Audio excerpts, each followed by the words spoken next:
Nature.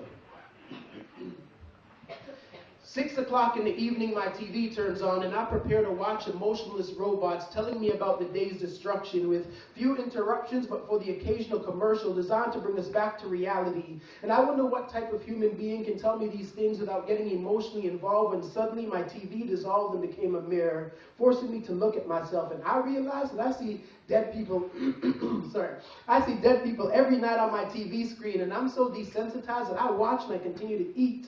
And what that says to me is that we have a problem. We've become comfortable with things that aren't right in our faces. Nameless faces, bodies lie dead in streets with no names as warplanes fly overhead, and bloodshed is as common as the sun's rising. The writing of this piece was inspired by a young girl named Samitra, whose life changed in a matter of seconds. Walking with her family, get down, her mother beckoned. There was a bomb blast. Her dad, who walked beside her, found his body twisted in the wreckage. Still alive, he tried to send her a message that he loves her, which he packaged and sent on his last breath. It tore her apart to have to watch her father's death. Her mother, bloodied and bruised, picked her up from the rubble and brought her to safety. A year later, she arrived safely in this land of mine with no friends, no family, just happy to be alive, happy to not hear bombs going off in the middle of the night. Her mom's nervous and fears letting her outside. Every day she goes to school with a picture of her dad in her backpack. Every Father's Day she's haunted by flashbacks. Unable to hold the tears back, they flow like blood in the war-torn streets that she's left. And we have to recognize that we all connect like computers in a land. There are many more like Samitra living in this land. Young boys who have packed their childhood into chambers, becoming soldiers,